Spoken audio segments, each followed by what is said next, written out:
from Sunset Beach, Hawaii, weighing 267 pounds, the magnificent Muraco. Why is it they call him magnificent? The man who lifts condominiums off his chest. Anything that's explosive, anything that's exciting, Prince of Darkness, Master of Destruction, perpetrator of violence. Get ready! I'm gonna burn this place down! Hello and welcome to episode 2 of Don Muraco's Magnificent Podcast. I'm James, and with me, of course, is the star of the show, the magnificent Muraco himself. How are you doing? Hello, James. How you doing? Yeah, doing all right. We've waited an entire week, and we've even worn the same clothes as the last podcast for nice continuity. And yeah, times are hard, you know. So normally I do a bit of news and stuff like that, but I've decided we're just going to go straight into it. And this was a person who you suggested you'd like to do, and it was Rowdy Roddy Piper. And it's also because you watched a A&E documentary about him recently, and so did I in preparation for this. Yeah, he was, one of the pivotal characters in the transition of WWF to WWE and WrestleMania, and just his road. I was curious. I watched that A&E's thing myself, and he was his life was very, very, very chambered and very, very complex. There's a lot of things. I don't think anybody, his wife, family, anybody really knows. The whole story of Rodney Toombs. Did anything in the documentary surprise you, or do you think there was anything they got wrong? No, I did on a podcast. I spoke with his daughter, and she said how he'd go to spend a day or so in a hotel when he got back to Portland. Before that was the only thing that was kind of a surprise to me, that to acclimate to family life, coming off the road and stuff. That was and it's just like I said, so many complex chambers to his life. I never knew. And then I heard it again on the documentary. Don't worry about that. I asked you this with the Mr. Fuji episode, and I've got to ask this again. When was the first time you met Roddy Piper? I met Piper in... It wasn't my first run through LA. I was, Texas. I went through, I just got divorced. I was down in Texas. I was, there was one baby face. I was with Scott Casey and Doug Gilbert, the professional. Traveling around with them. And Piper came in on a Chevy Vega or something. And he was driving from Canada or from way down. He took thousands of miles with a pit bull, 200-pound kid came down and wrestled, and he was starting in Texas. I think he had a little run in LA first. Excuse me, not the big successful run that he had with the Guerreros and with Chavo, but he had a nice had a little run in LA or somewhere. I'm not sure. Don't quote me on that. Don't hold me to that. But he drove in, came rolling into Texas, and I wasn't in Texas, Dallas for very long either. I was just kind of transitioning, post-divorce, post everything else. So it's kind of a mixed up world. That was the first time. Then we reconnected again when he was at in the peak when he had LA, when Los Angeles was running really, really, really smooth. And he was doing business with as a heel against the Latino fan base. And that's where I was working in San Francisco, but my family, my mom and dad, were living in Santa Monica. They had apartment buildings down there in Santa Monica. In fact, Freddie Blassie lived in the last one they did, and he was a tenant of one of them. So they were nice buildings in Santa Monica. So that's the second time I'd go over and see them. They were in a motel that I can't think of, but where all the majority of the wrestlers stayed. That were transient in and out of it. And they'd have at rooms there, that to live in, monthly homes, monthly rooms. He was doing there, and he was starting with Japan, with Inoki, and he was he's going to Tokyo to wrestle Fujinami. They were taping matches in L.A. and then they're doing shows. He was going on tours to Japan as well. So, did you ever actually go on tours? Because I know you went to Japan as well. Did you actually do a Japanese tour with Roddy at any point, or were you always separate? No, always different tours. So, which territories? Because you said Texas, you said Los Angeles, and no WWF. Did you bump into in Mid-Atlantic, Georgia, anywhere like that as well? Yeah, Atlanta. That's where I was. That was after my first run for the WWF. I was down in Atlanta. In fact, he was he was starting to turn already. His rap and his talk on the TV, and Gordon Soley, the famed announcer from Georgia and Florida Championship Wrestling, one of the finest TV wrestling announcers, play by play, whatever, the guys. And then I got into he was only a little guy, and I was bullying.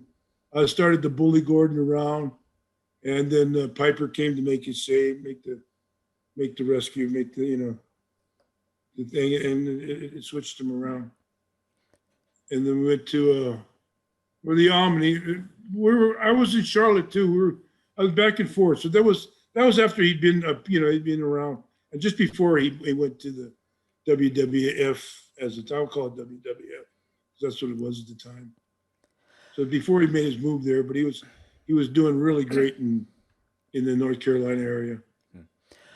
It is said, and I'm going to jump forward a bit, the original clique in the WWF was you, Roddy, Adrian Adonis, and Bob Orton. I don't know if that's something that's been retroactively ascribed to you as the original clique, but in respect to Shawn Michaels, Kevin Nash, etc., all those. Would you say you were sort of like the band, the group in the WWF in the mid-'80s? And were there anyone else sort of members of that group? Oh, gosh, I don't know. Well, we never, we were. He and Bob were together. Bob was like his bodyguard, and Adrian and I were close from Florida, where it was Keith Franks, and wrestled down there. I don't know if we were. We never, we never manipulated any offices or anything like that. Roddy had his programs that he was selling to Vince, and I had my own things, and everybody had their own. Pretty much, Adrian, broke off into his where he was going. So I don't know if we were. I guess people may have called it that. We're all close friends. I don't think we manipulated or worked it, like the Nash and Hall and those guys did theirs. But no, but as far as like a close group of friends, forget about the office, but like as a close group of friends, you were sort of like the core group. Yeah, possibly. It was the formative days of Vince Jr. just taken over from Senior. So like we're going to the onset of TNT and WrestleMania and all those events that are taking place. So I don't, I've been a core of the house shows and the TV shows, but it was not WrestleMania so much. What state of? Oh, sorry. Go ahead. Oh, I was going to say Roddy Piper, because I was going to ask for some fun stories within your group, but Piper has said on quite a few occasions, like the weirdest one was in Fresno, and I don't know if you were part of that group. Oh yeah. Okay, well, I don't even need to say anymore. You've got to tell us the story. Jim Neidhart's wife was in from Calgary or for Florida. I don't remember where they're living. Very nice lady, and we'd gone out to get a meal after the matches. So, figuring a guy's wife is there and everybody was on their best behavior. So, and I don't know how it snowballed into, a drunken fall down, well, nobody's falling down into a drunken mess, but it started with tequila and kamikazes and everything else, and then we left the restaurant and got stuck on the train railroad tracks, and got out, managed to get out and got back to the hotel, and the police and everybody was involved. Somebody they knocked on Bob's door and went in, and I guess they shot him with a taser, and he took it out and threw it. And then we all met in the lobby and kind of cleared everything up, and that was it. And the next morning, went down to the police department. Next morning was on the front page of USA Today, the national paper. So, yeah, it was. I don't know how some of those things happened. Well, I know how they fell out of a bottle. It's just we were young and adventurous, say. Piper ascribed it to two things. The one thing really was that you all went to a restaurant and they were giving you free tequila. It could be very well. Could be the truth. Yeah. Do you remember why he was arrested? It was either free or we were paying for it, but it was flowing like wine. Do you remember why Piper was arrested instead of the naked Bob Orton? Was Piper arrested? Piper said he was arrested, and Paul Orndorff ended up bailing him out the next morning. Well, I know we had to go down to the police department the next day and make, he took some T-shirts down and pictures and autographs and the whole nine. I didn't realize he'd been arrested. I hope I'm not speaking out of school, but I believe he said he was in the drunk tank for a few hours, and I think Paul Orndorff was the one who came to get him out. Okay, Well, it was a good night then. If you don't remember it, it must have been a really good night. Oh, yeah, it was a great night. Do you remember any other stories similar? Because Piper always told that one when he was asked, like, what's a crazy story? And it was always that one. So do you remember any sort of similar escapades during that time frame? Well, I haven't prepared myself. I know a funny thing happened the next time we came into Fresno, though. We went to, we just ran off to get taxi cabs. We didn't go by the rental car, but John Studd went to rent a car. They refused him. He went nuts. I'm independent. No, I'm sorry. We're not renting cars to wrestlers. And then that was, everybody could have just put their head down and ran out the door. What else? Oh, what did Piper do? What didn't Piper do? If you feed me some stuff, I'm sure things will come to mind. I'll throw you some stuff, but I'm going to go actually to the beginning again. So this, I'm actually going to be referring to the A&E documentary quite a lot. But the first thing they mention is a difficult upbringing, because obviously it starts at the beginning of his life. Yeah. How much did he share with you when you got to know him about his early upbringing? Because the documentary mentions that he, had to mug people and stayed on the streets at some point. No, not the homeless part. Not the he's about standing outside. Standing in there. We took a train up to Providence. We rode different trains and stuff. The stick your head out and feel the the wind blowing in your face. And he was his father was a conductor, had something to do with trains originally, and he had a fascination with trains and riding a train. But yeah, he didn't share that. I heard that where it said, don't you never sleep at night. You slept only during the daytime, and different living life on the street. No, he never got carried away with that. The first thing that really stunned me, because there's so little footage of like the Los Angeles territory going around, is in his first go around just how skinny he was. Because I know I think he was like 15 when he started, and he always says one of the first matches he had was with Larry Hennig, who just beat him to a pulp. But when he was on top in the LA territory, he was still a teenager at that point. I mean, how do you sort of get that good that quick? And still not look that imposing. He's rap, he could talk. He he could talk his way in and out of a fight. You know, just his rap, everything. What you heard of the Mexican national anthem with the bagpipes. You know, the cucaracha. He was always thinking. You know, he was always thinking. We're in Charlotte when we were in Charlotte with the Crockett's and stuff, and I was turned. I don't know. I got in on one premise and different circumstances, but he wanted to. He had an old TV at home that he wanted to come down and break it up, throw it and smash it on television and stuff. You know, in an act of rage. I mean, he was always thinking, always working. You know, on improving. You know, on creating something.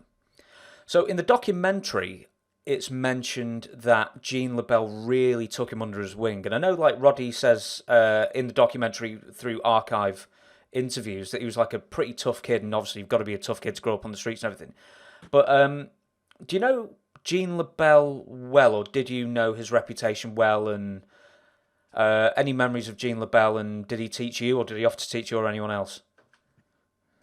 He was doing the interviewing and stuff in the LA. I didn't. I knew Gene used to come to Hawaii a lot, and that's how I knew him. He came. He'd come on vacation and he'd wrestle here, and you know he was a real nice guy, you know, and he was a rugged guy. First non-Japanese, non-Oriental to win the gold medal in judo, and you know he was. But he seemed, you know, he to talk to him and to listen to him, you wouldn't think, you know, that he was a badass. But you know, he trained the stuff, and he was followed from Vic Christie and Ted Christie. They go back to Lord Tallyho Blears, my original mentor from England. It was a real lord, knighted, and the whole. I'll give the whole story later how he was knighted and stuff. But Vic Christie and Ted Christie were brothers, did wrestling, actual brothers, and they out of the LA office, I think Jules Strongbow, before Eileen Eaton and everybody else, they took the wrestlers down there. They used wrestlers as stuntmen. So Vic and Ted, and they loved them around, because Vic was actually, even before food, he was the originator of the rib, you know, and he you know, one of the great, you know, he's like Piper tells the story of, you know, the Tally-Ho, he keeps saying, I got a lunch for you, not today, I got a lunch for you.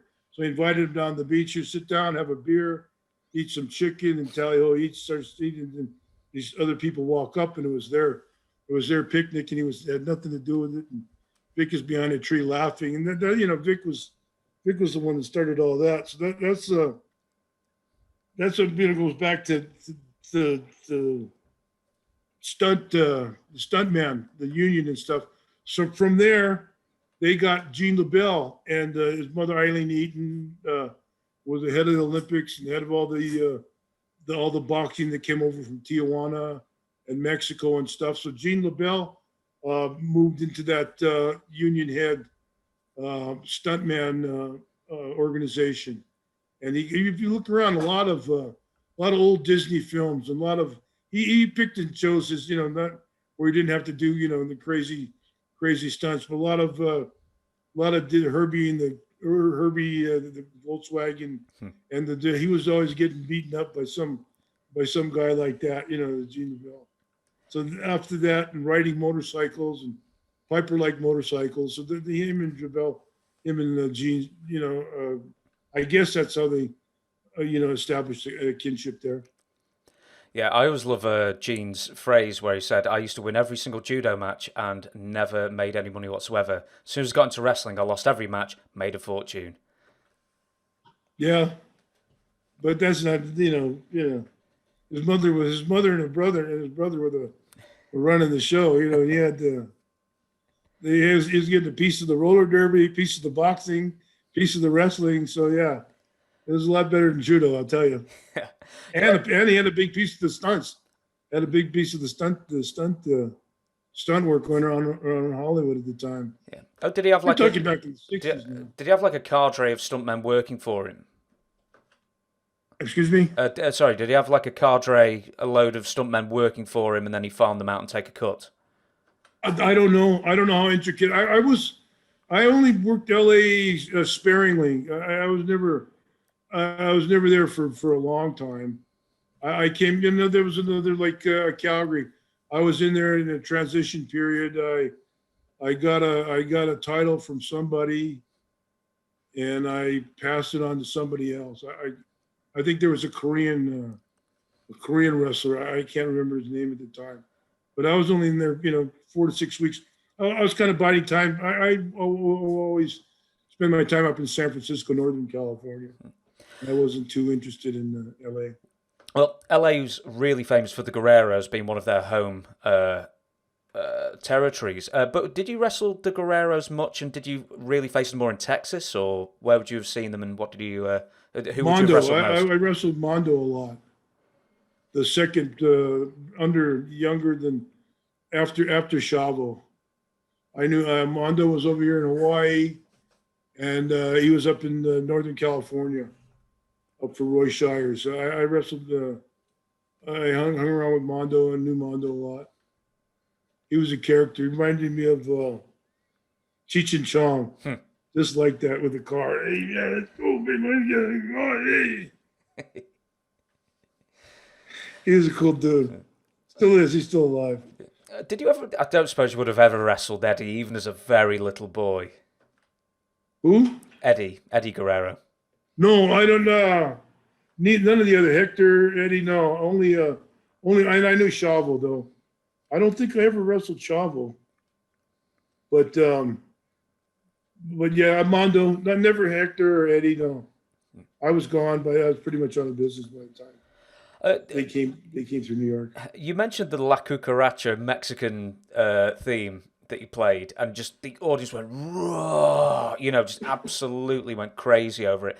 And I've heard from an old Roddy interview that Andy Kaufman, the guy from Taxi, and he went to Memphis Wrestling afterwards, saw that and he just thought it was unbelievable, and he really loved Roddy Piper.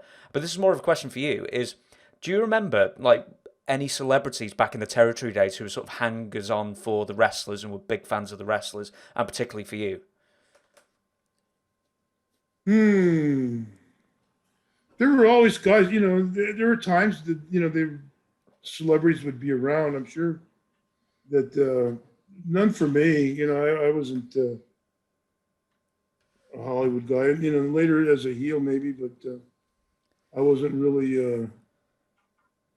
I remember, people being in the audience. It wasn't really till Vince, the WrestleMania, and a lot of the other things that the mainstream Hollywood, and those people would show up. I'll move straight to Portland then. And the documentary itself doesn't really mention Portland that much, but it does mention Roddy Piper's tag team partner there, Killer Tim Brooks. Any memories of Tim Brooks?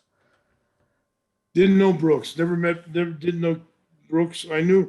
All I knew about Brooks is he was Dick Murdoch's cousin. That's so I knew Murdoch. I knew Murdoch well, around, but I never knew Tim Brooks. But I didn't know him and Roddy were big, were partners. I think it mentions in the documentary, but that's pretty much all I knew as well. But you went to Portland, but I believe you went to Portland really early in your career, didn't you? I think it was even before Hawaii, maybe. My very first match. I went to British Columbia, Vancouver, and I started there. And I wasn't even started there. They would give you'd go down and work the Saturday TV. They do the TV on Saturday. Don Owens, the promoter, had bought an old bowling alley and converted it into a wrestling arena. So they'd have the TV Saturday and shoot all the angles and stuff. So they took me down with Bulldog Bob Brown. I rode down with him, and they'd pay you $25 for transportation. The guys coming down from Vancouver, coming down from BC, they give you $25 for trans, and it was either 75 or 125. I can't remember which, to wrestle, to do do the show on TV. And when I got there, there were a bunch of guys. Fuji, that we spoke of earlier. Before Fuji had come over from Hawaii, and it was his first territory as Mr. Fuji. His first time that he left the islands and become himself. So I went down there, and in my very first match, I was horrible. But there's Fuji, there was Beauregard, Larry Pitchford was there. So a lot of guys from Dean's gym had trickled on their way to Portland. So I had some help there. Do you know? I didn't know my. Yeah, we've mentioned Don Owens a couple of times now here and there. What was he like in general? Like as a payoff man? Did he book his own shows? Did he have a booker as a boss?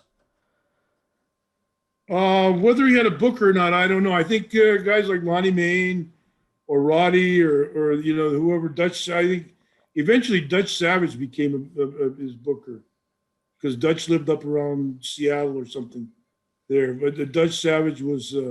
But for the longest time, I think the talent, a lot of the talent would call their. A lot of the guys came through there. With Lonnie Main, of course, and Snuka later. Then Piper followed Snuka, and a lot of guys came out of there really learning a lot and had contributed a lot to the programming and stuff there. Do you remember when Roddy Piper first went to Georgia, the Georgia territory, and do you remember that he was brought in as a commentator and not a wrestler? That's a really, really sort of odd way of bringing someone in, but it genuinely worked. I think he was a bad guy first, then he started protecting Gordon Soley, and then became a good guy. I'm sure he probably had some input into that situation.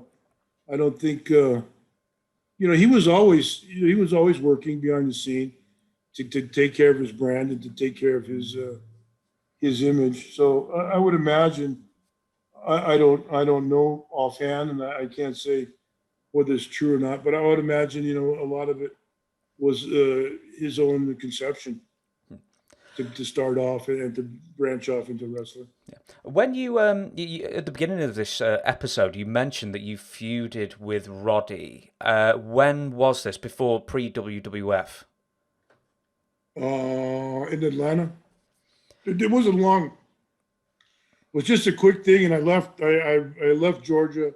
I was having problems, and I just we had a big match coming in the Omni, and I didn't show. But the show before, something happened. It was after the Gordon Soley thing, and he came in and he sucker punched me, hit me with a roll of quarters, knocked me out, and so we had that rematch in the Omni, and that was the extent of the feud there. It really never carried. We wrestled a bit in Charlotte after he'd gotten stabbed, and I'd come in as a baby face. For some reason, I don't know why, because I just come down from New York, the territory right above you, the TV right ahead. But they brought me. That was the Ole Anderson thing. They brought me in as a baby face. Wahoo and I were going to take over the World Tag Team or U.S. Tag Team Champions. That was just what they fed me. And Wahoo and I were going to partner up and then, turn on Wahoo eventually. But and I did turn on Wahoo eventually. But as that happened, and Piper was involved in that, and we got into some type of set too with the Charlotte TV tapings. Well, first it was Jack Briscoe, and later on with Roddy. So with my switching from babyface to heel. Since you brought it up, what was the story of Roddy Piper getting stabbed? Some guy flashing a knife, and he was bought around a bunch of kids or something, and he didn't like it. He took off his shirt and used that, and I guess he ended up knocking the guy out. The cops arrested him, took him away. Not Pipe, the guy with the knife. Yeah. Was this independent of wrestling, or was this actually in the arena? No, it was in an arena. It was in an arena. Right. I think. I'm pretty sure. I wasn't there. I was in a different town at that particular night that he got stabbed. I heard he got stabbed, but it wasn't until later, and that helped his turn too. he was going.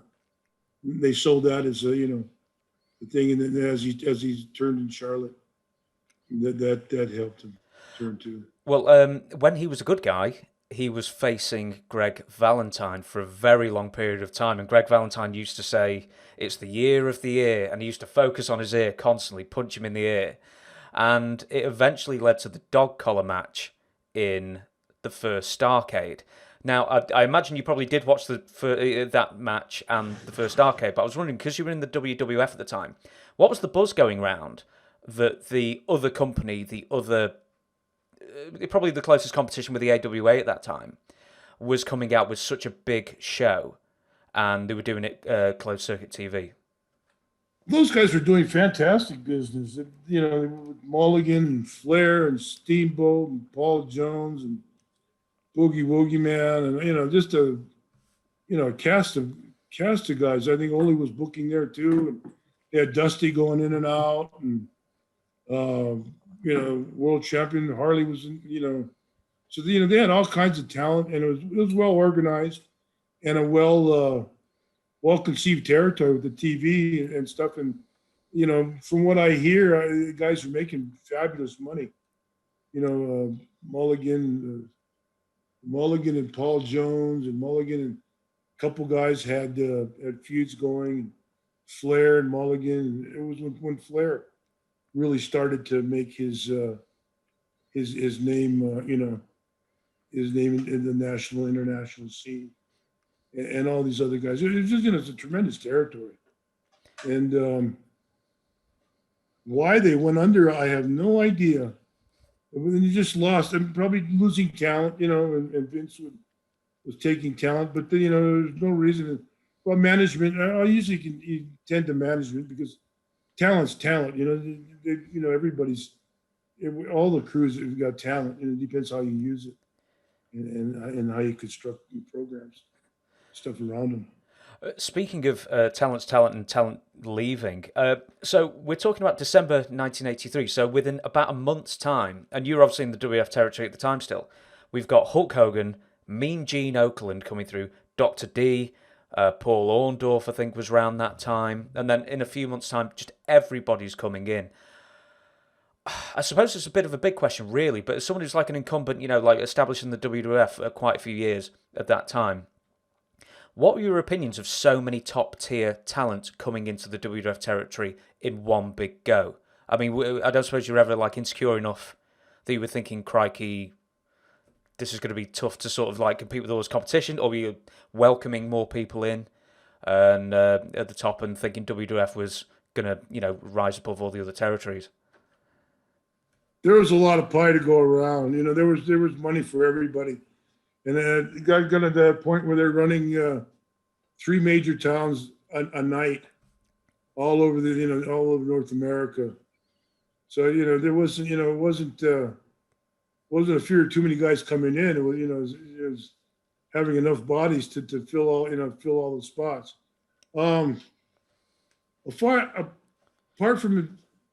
Aside from all that the great amount of talent, I don't know if. It made an impression because there were so many, it was so many hours of TV that you had to fill, and so many spots, and it started. It all started over Columbus, Ohio, when they both had their. Vince Senior had his TV. Vince Senior was still in charge, and TBS had their TV going on in from Atlanta. So Atlanta started running Columbus, Ohio, where the McMahons used that as a reason for coming too close to Pittsburgh and being too close to the Pittsburgh area, where they had to go and they had to step into, because that was the big fight, the big split between Senior and Bruno to begin with.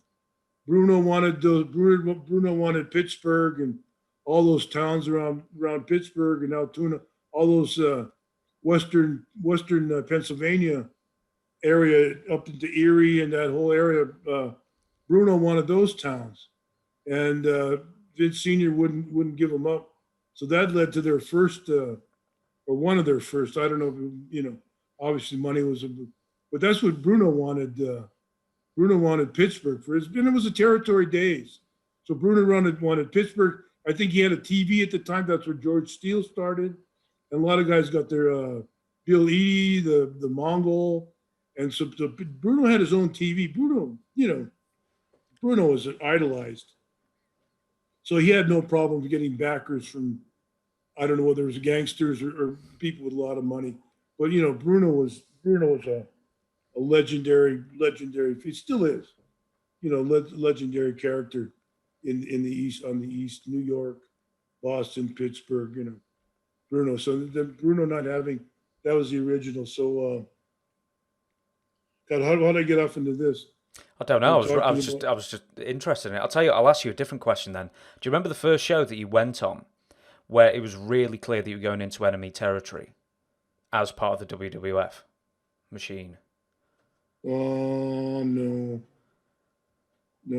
I just come from working at Atlanta all summer, so I going back and forth. And Jim Barnett, the promoter from Australia, and down around, he was influential down around Florida and Georgia. He'd come into New York, and he'd come up into New York, and he was reportedly he was a TV guy, and he had all the TV sponsors and TV producers, and he knew his way around television. He started out in Indianapolis with Dick the Bruiser, Wilbur Snyder, and those guys, and he was, and he ended up, he went to Australia and made a fortune there with Mark Woon and Courtesy Alkea. And then in Florida, Georgia, down that area, I guess they needed somebody to oversee the money for the Buddy Fuller, Eddie Graham. There were a handful of guys in the South there, the Welches and the Grahams, and Gossetts, and all the Southern names were involved in there. So they needed it's kind of like the stevedore, we have the BRMS. They monitor the longshore industry. The Barnett was monitoring the wrestling, the payoffs in the Tennessee, Georgia, Florida area, the money down there, and how much we're paying these guys, and the budget there. And it wasn't long after that Barnett ended up in the WWE too. Do you do an impression of Jim Barnett? Everybody does. Oh, Jim C, yeah. Oh, he embarrassed me one time. We were back in his office in the Omni, and Andre was there. Andre was in on the show. I forget what I had some kind of main event match, but I had finagled around the bar at the Ramada and got a bottle of cognac to take to Andre. But yeah, he was in his cognac days at that time, so I took it back. So Barnett wanted to have a word with me in the back. Don, my boy, and he knew me when I first started in 70, 71. I was up at Curtis's ranch, and I had no shirt on. I was on running one of Curtis's horses, and Mom, Don, have you got any pictures of you with the horse? Any more of those pictures of you on horseback up at the King's Ranch? And I'm just shrinking. I'm just into tears. Get me out of here. I said, no, Jim. I said, no, would you like some of my cognac here? This is very expensive cognac. No, thanks, Jim. I'm good.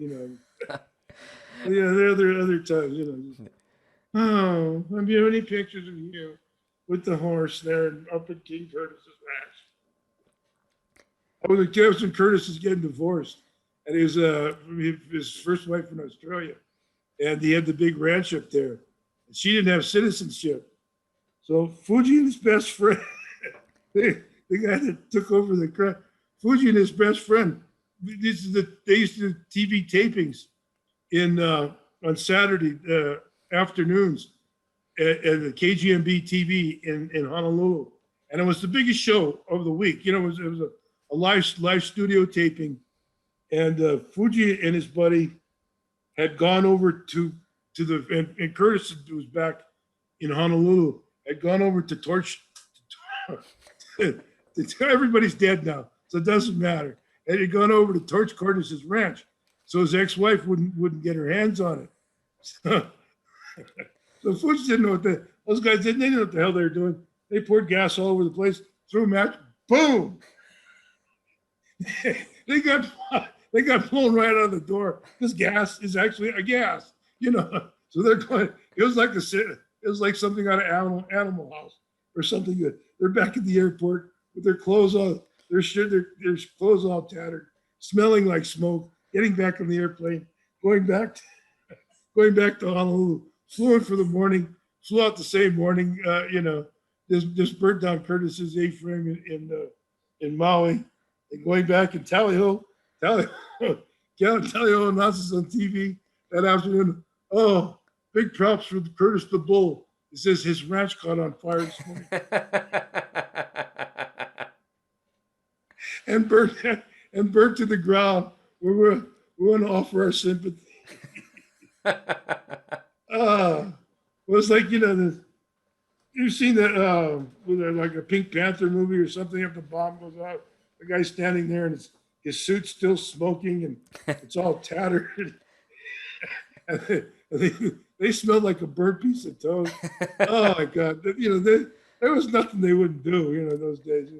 We're talking early 1970 something, 71, 72. So the statute of limitations well and truly up on that one. Oh, but everybody's dead. Everybody's passed on. It's like except for the ex-wife.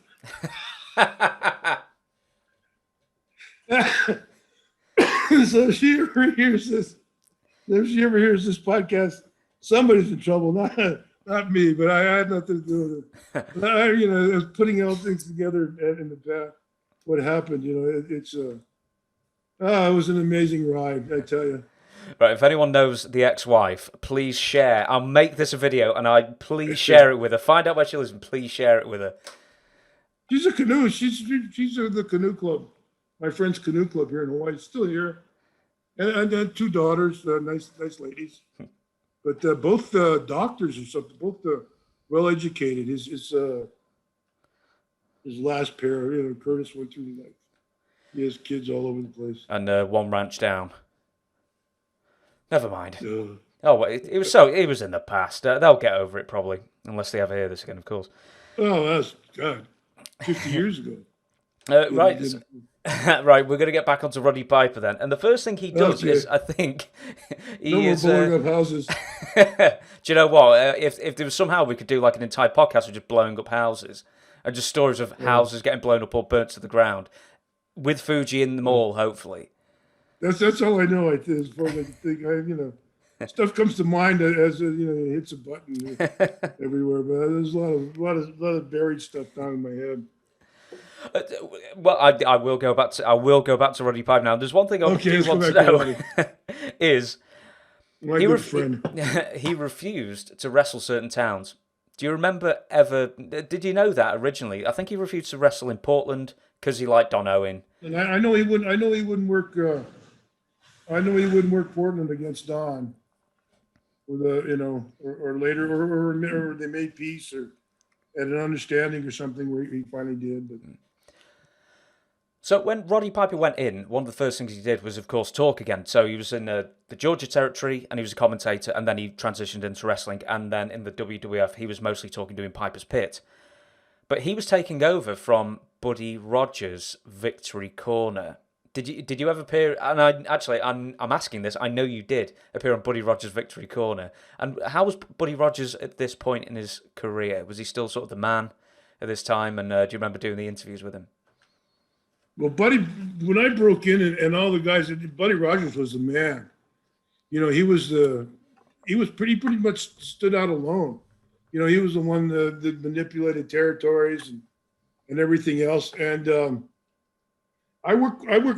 He was in Florida at first. I think Eddie Graham used to take all the former superstars that guys that headlined the headline cards against him, or who was the finer mind? Johnny Valentine, Buddy Rogers, a lot of those guys. He'd give him enough rope to hang himself, and then then show him that EG was the man, and EG was sharp, Eddie Graham. But so I got close to Buddy in Florida when he was down there. Then he was gone, and then again when we resumed a relationship when he was back in the WWF, and of course he was with Jimmy, and of course Buddy was famous for taking falls and suing. He would.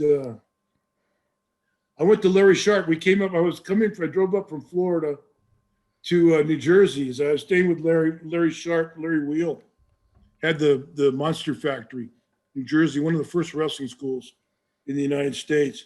So we stopped, stayed with Larry. Before I started, my starting date was at the Madison Square Garden on Monday. So and we went down to the Playboy Club in Atlantic City, Buddy Rogers, and I knew Buddy, and we walked, and he come up in back of him, and he's walking down the, only the way Buddy could walk, with the big cigar and the giant canary yellow diamond ring, and he's just strutting down the, hey Buddy, and he turned around, oh my God, set us up with dinner and everything else. So I knew Buddy real well. He was a cool guy, and Curtis and Lewis, they were always, BR's the man. But for the older before my time and at my time beyond, Buddy was a guy.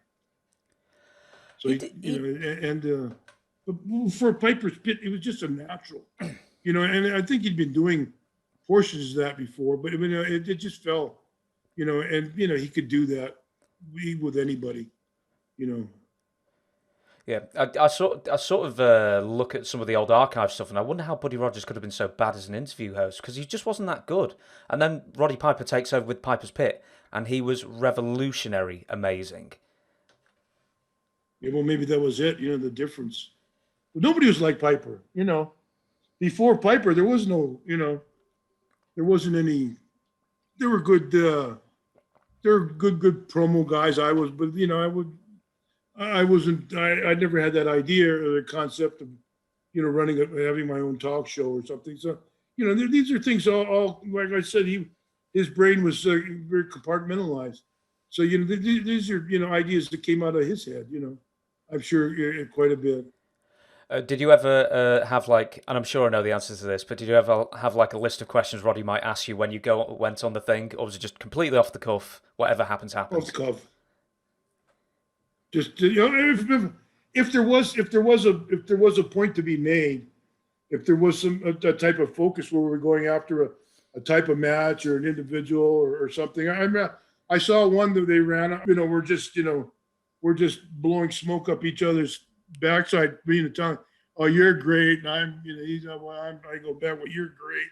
He comes back, "Well, I'm great." We're just back and forth. How great me and Fuji are. And going back and how great he and Bob are, and I take off my shirt. He gives me his shirt. In fact, I still have got that shirt. In fact, he gives me the Hot Rod shirt. That. But no, everything was pretty much, unless there was a theme or a focus you're working toward. With other people, would probably I'm sure it was different as well. Other people he had on that they had a point to get across. With he and I, normally it was just, throw it out there and let it ride. Do you remember the fallout from the Jimmy Snuka coconut strike? Do you remember seeing him injured in the back? I wasn't there. I wasn't in there. I wasn't there. I know him and Jimmy had a hard time getting along. And Roddy would tell me, they were in fist fights and everything else behind the scene. I said, God, I was with both of the guys, in death matches with both of the guys, involved in,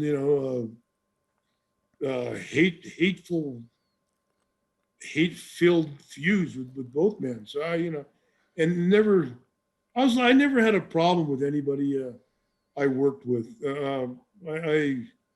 I got along with everyone. I like to say I think I got with the Rougeaus, and I used to hang out with the Bulldogs. Maybe I was another clique that came on. But I mean, it's just because I was with the, I was always, I was around the Bulldogs. We happened to be on more of the cards. I was, I think I was a heel at the beginning. Well, I was I got the blame for Dynamite's back going in Hamilton, Ontario, for when Dynamite's back locked up. We did a spot. He ran into the rope. I hit him in the back with my knee, and it just so happened, bingo, that's where his back went out, and he couldn't get back up, and he couldn't move, and that was just in a thing. So the Muraco dislocated or broke Dynamite's back. That's how I got that rap there. But just the timing. It was one of the pay-per-views out of Hamilton, one of the first ones, in fact. But it was more just like the straw that broke the camel's back, because he'd been torturing that back for years, surely. Yeah, yeah. Well, he continued. This lasted for a while. Then he continued wrestling after some time off, and then back to Dynamite.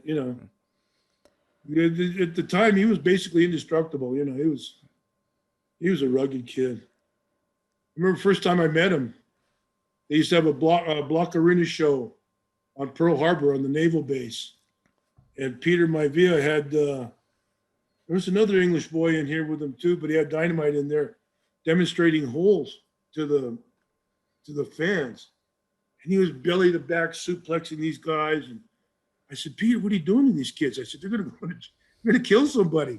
As he belly to back some guy that was, and a good one too. Boom, right in the guy's, right in the back of his neck and his shoulder. So get those guys out of there. They're going to kill somebody. Dynamite was still, Dynamite. He wouldn't rain anything out. He opened the door. He crashed through it, brother. If you knew Dynamite, he didn't hold back a lot. So he put those fans through misery. I'm hoping at some point we do a British Bulldogs episode entirely about the British Bulldogs, because I've already said this once before, Davey Boy is obviously my favourite, and they both grew up 20-30 minutes drive away from me as well. Oh, in England, yeah. Yeah. They're both from Golborne in Wigan, which is, I think, famous for having a race course, like a horse racing track, and that's it. It's famous for nothing else. I like to think I never had any heat with the Rougeos, and I never hear any. But everybody knew I was close with Davey and Dynamite, and that gang, and it's just the way it was, I wasn't picking or choosing sides, and I just I was in there in Miami when he walked in and he slapped one of the guys in the head and offered him to, and it was only a couple of days after that they hit him with the knuckles. How come they were so angry with each other then? I mean, was it the Bulldogs directed at the Rougeos, or was there mutual animosity? Well, Dynamite was just a rascal, he just and then if you did something to you, and if I did something to you and I could see you were visibly upset, you're mentally, physically, visibly upset, well, I'm not going to back off. Once I see that, I'm just coming in for that, just more and more and more, So that was Dynamite. That wasn't, one rib and let it go. It was just, it cut the clothes and things and, all kinds of stuff. Did he change after he got the sucker punch with the roll of quarters? No, not at all. So he wasn't humbled or sort of quieting down at any point? No.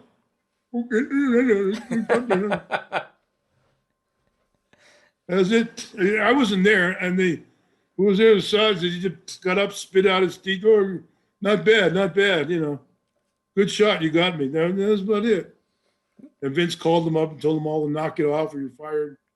And then, so they, that was it. And then he left anyway. I saw him the next day, and we were going to Europe.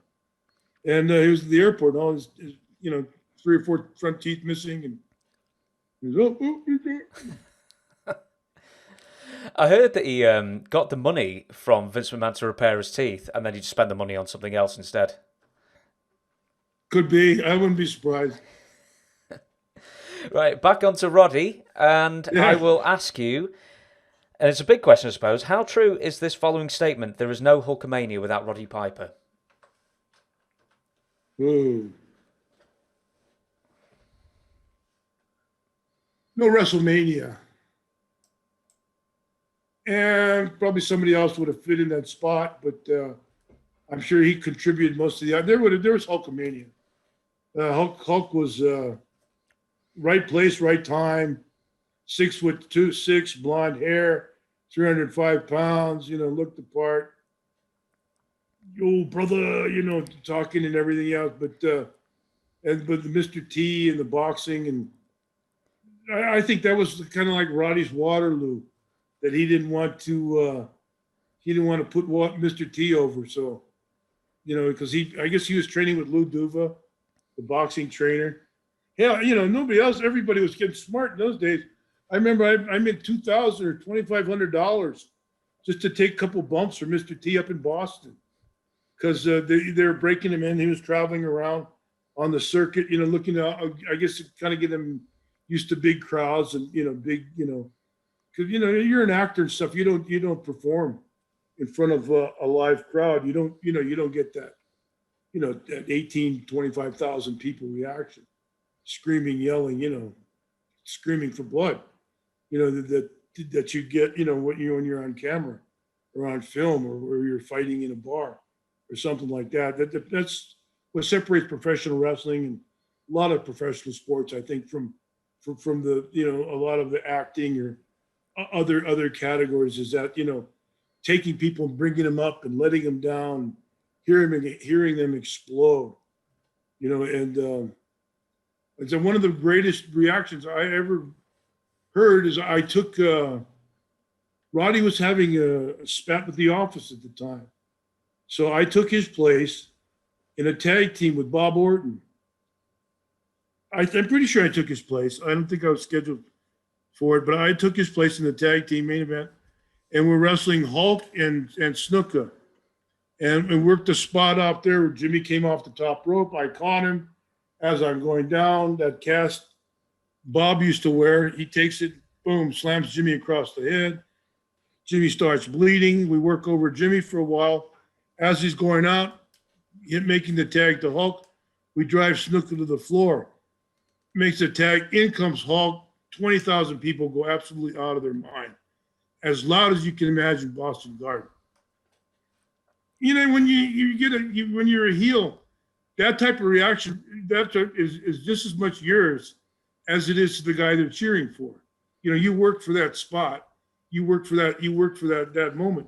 So the people are just going crazy, and Hulk is bang. He's hitting me. He's hitting Bob. He's knocking me down. He's knocking Bob down. I guess we stop him for a second. I'm not sure.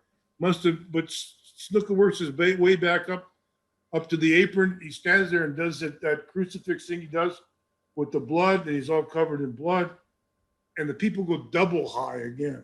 Just from as high as they were, the crescendo, they just blow even higher. And it was just, it was an amazing thing. That Hulkamania. That as high as they people can get.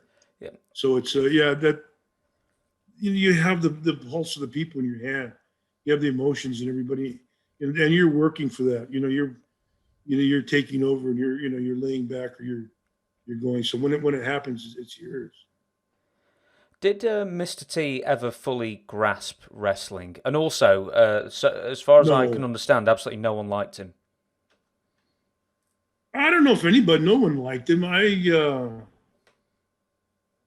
I wasn't involved with, Orndorff and Piper and the guys on that thing, but the rest of the locker room, the rest of the territory seemed to accept him pretty well, although we weren't, like I say, I got an extra $2,000, $2,500 bonus for that, for taking it or something from him in Boston Gardens, upon aside from a regular payoff, just to, make him look good. And, it was, you're doing it. It wasn't a value. You're working to the whole territory, the whole betterment of the whole business, to make Mr. T look good. So it's Yeah, I think. I try to think with the Yeah, boxing and the stuff he didn't want to. He didn't want to let T all the way in the door. well, in the A&E documentary, Piper says that he was originally going to lose in the MTV War to Settle the Score show, which I think was a few weeks or a month or so before WrestleMania, the original WrestleMania. And Hulk Hogan said, well, he should have lost to me because then we would have made more money. I don't understand the equation there of how losing to Hulk Hogan before WrestleMania would make more money in the long term. I don't know. Roddy took care of himself really well as far as winning and losing. As you covered earlier, I think just before we went out, Roddy, he wasn't the biggest, the bulkiest of wrestlers. He was thin, and by the time he would eat all the time, he'd eat like a pig. Tell you the game, but he just wouldn't, and work out and train hard, but just didn't grow that bodybuilder's body or whatever it was. And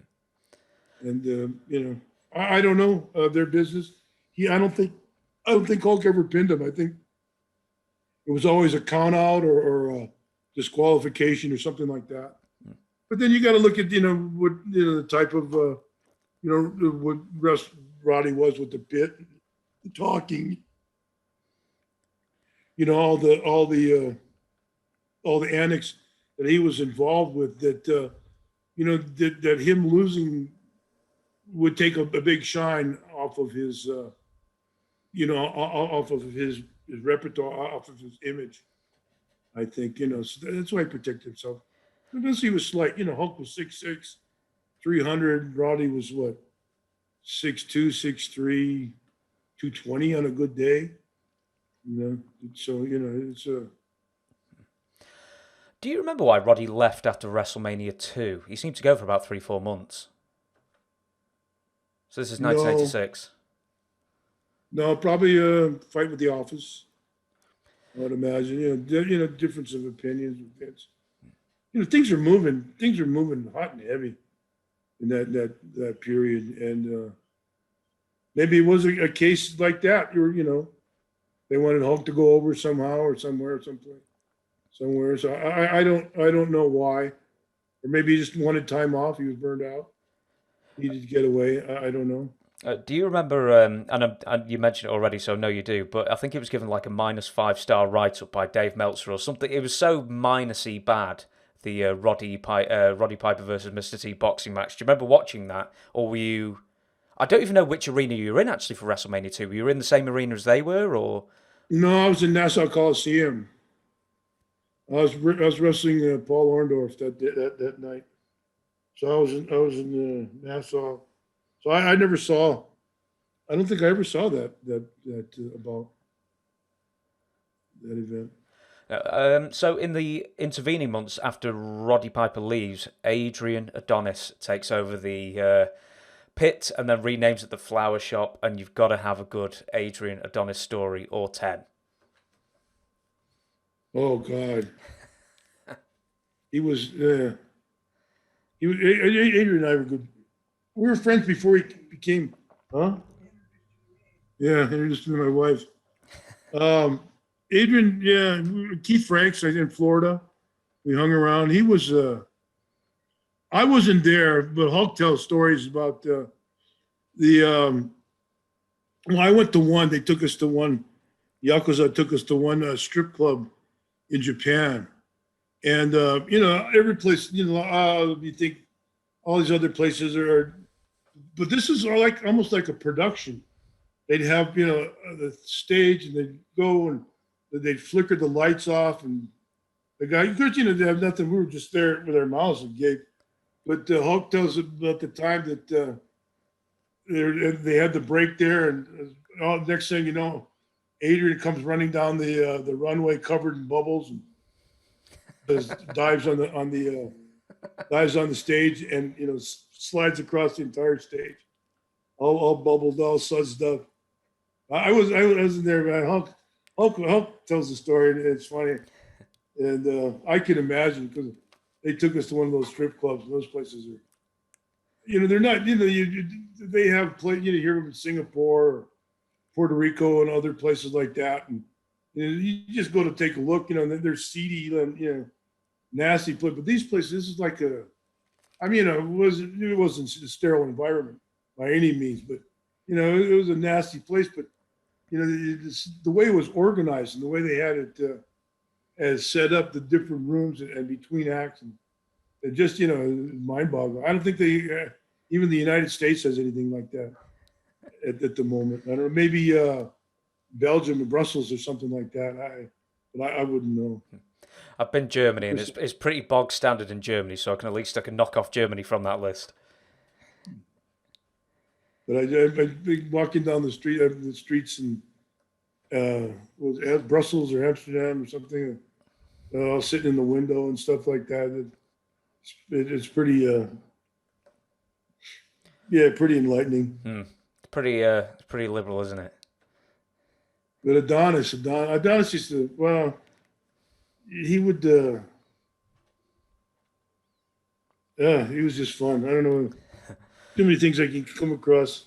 Who was the more wild man then, Roddy or Adrian? Oh, Adrian. He felt more. He felt more, and he got more closer with his demons than Roddy did. He got involved in the demons. That's what led to his leaving WWF and going. And he went up, worked for the Bearman up in Newfoundland, where they ran over. They hit the moose and killed 3 guys, and the other brother was what did the redheaded brothers? I can't. The name escapes me at the time, but they were studies for the Bearman. I remember WrestleMania 3, and when Roddy came back, and this was actually going to be his retirement match, and Adrian was as big as a house, and yet he was still doing the exact same stuff with the same speed. It was pretty amazing. Yeah. He really got out of it. He really went, he really went way off the script. He went off script. I've got to ask you this, right? So Honky Tonk Man tells this story, and he told it years ago on an old DVD shoot. And he says that Roddy once stuck his finger in an electrical socket and got an electric shock. And then at the TVs the next couple of days, he was juddering. And the explanation he gave was that there was still electricity in his body. Do you have any recollection of this weird story? Yeah. Yeah. I got, the story, he was in the last match. We were at the, I think the old sports arena at the time. And they had all the lighting and stuff was on the mirrors and sticking out. Everybody was gone. They were the last. So he was throwing his hands around. Evidently, he hit one of the light sockets that were the light had been removed. He hit one of the light sockets and got electrocuted.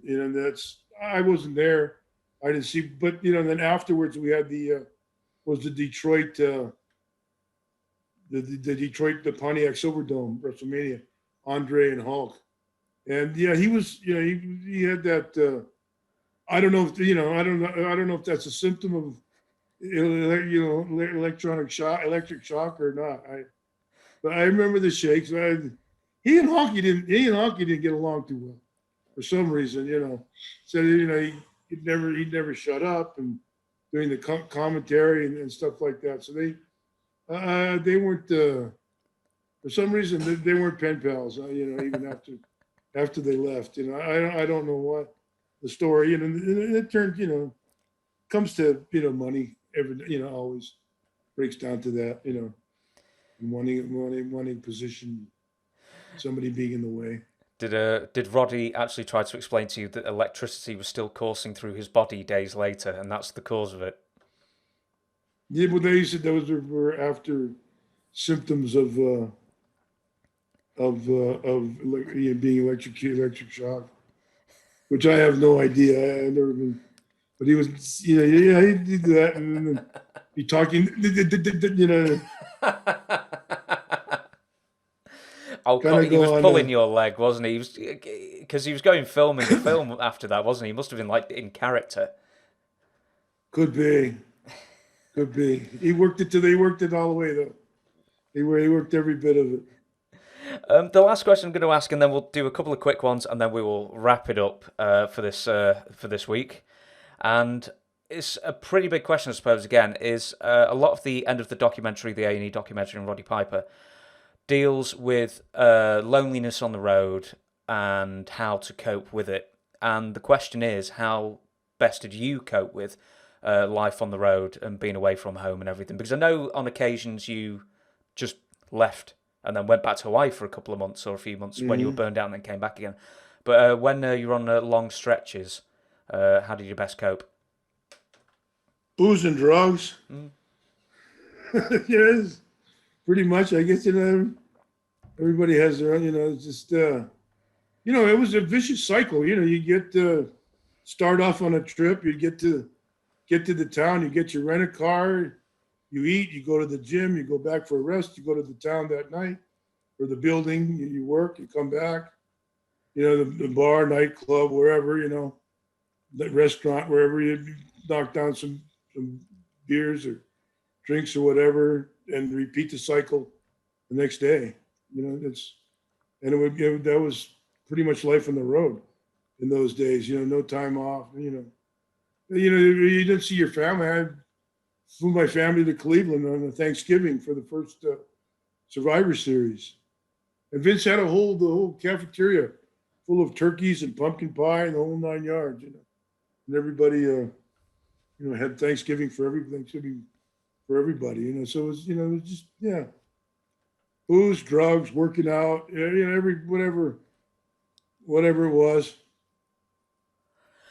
Right, so I'll move on to the sort of final piece where I'll just ask a few quick questions and then we'll wrap it up. And the first one is, did you ever wrestle for real in a hotel room? No,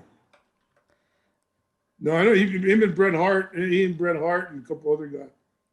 I know Orton and Sheik went around, a few times, but no, not me. Ian and Bret would go at it from time to time that I heard of. I never witnessed it, but just hear tell.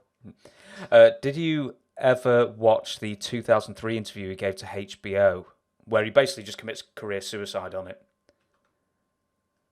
Yeah, I saw it in retrospect. Yeah, after played, but Roddy was always carrying the flag. He carried a flag for the boys.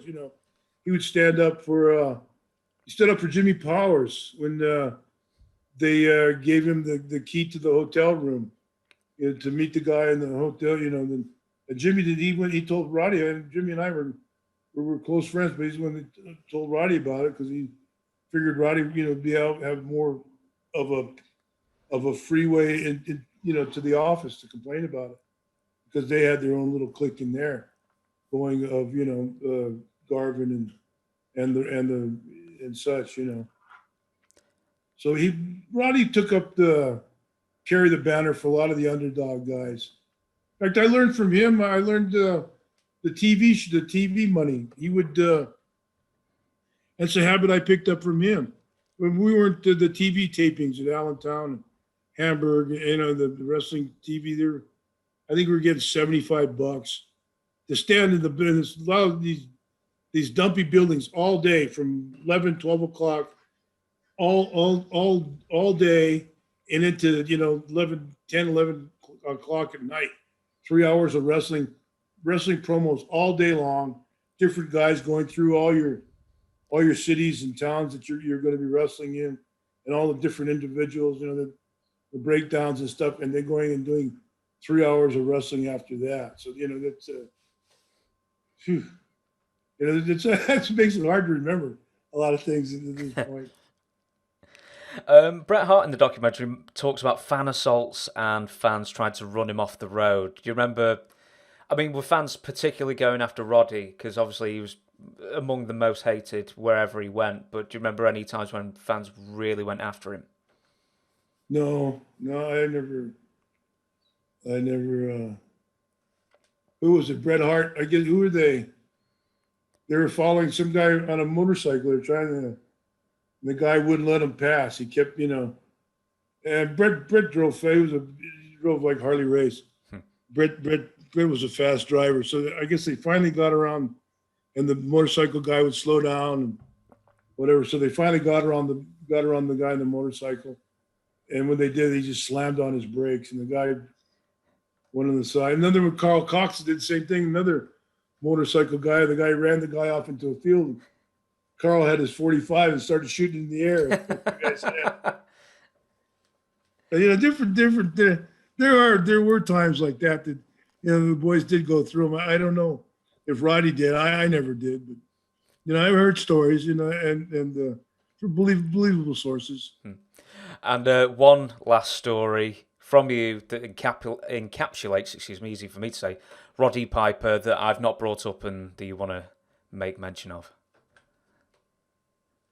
No, just like I said, he was a complex, deep thinking individual that it would pick up the banner and carry it for the boys like that. At HBO, if he saw something wrong, rather than viewing the big picture of how everything goes, he would confront it on a personal basis. Maybe by the time he did that, he was upset, and tired of dealing with the office. I don't know what his mindset was at the time. I was in a different place, but you never know what's going through his mind. And like I say, he would carry the banner for a lot of the younger guys. Well, that's as good a tribute, really, and I think it's as true as any tribute you could ever give to him as well, because he really does seem to, really care about the wrestlers and wrestlers' rights and everything. But for now, that was Roddy Piper. That's episode 2 of Don Muraco's, I nearly said fabulous podcast, but it's magnificent podcast because it's magnificent Muraco. So, and it's also past midnight as we're recording this, so you're going to have to forgive me if I flub slightly there. But thank you so much for listening. Thank you so much for listening or watching or whatever you're doing. And thank you also to Don, and we will see you again next week. Aloha.